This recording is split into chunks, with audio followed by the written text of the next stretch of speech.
Zavakanto kosa ny farany herinandro lasa teo ny elo ny feo fanodimandry ilay andrarezin'ny gitara beso eo anivon'ny tarika maleo hinono eto ny Tinambara. Nandiso izany avy hatrany moa ny fianakaviany ary nanambara fa ao anatin'ny fitsaboana tanteraka azy izy ireo amin'izao fotoana izao.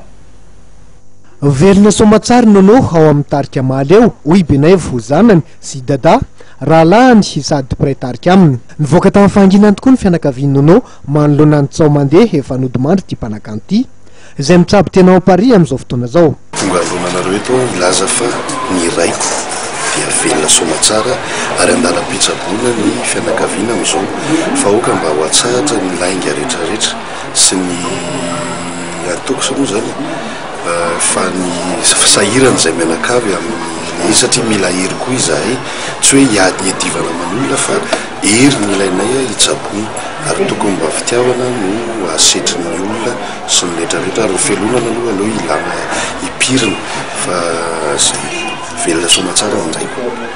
Tsy adin'ny fianakaviana no nisaotrareo rehetra nitondra ny anjara birikiny tamin'ny fitsaboana ny nono. Dia za zany manao fisaorana indrindra ho amin'ny fanjakana malagasy dia anisany nanampy be tamin'ny fandehanana sy ny prise en charge mialatsiny amin'ny teny frantsay natony ho an'ny raiko izay anisan'ny ngamba aloha nanao be ho amin'ny firenena sy ho an'ny olona koa izy ary zavakanto sy tamin'ny lafiny fitsaboana dia zo izy mila fanampiana dia nampiany fanjakana.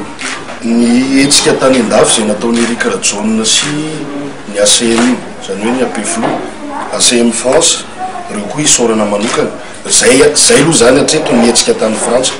Ny hetsika teto a Madagasikara nataony tarika maleo sy média consulting natao Atsonjombe ary ny hetsika farany natao tato amin'ity toerany ity tato amin'ny telozoro izay nataony namany zanany.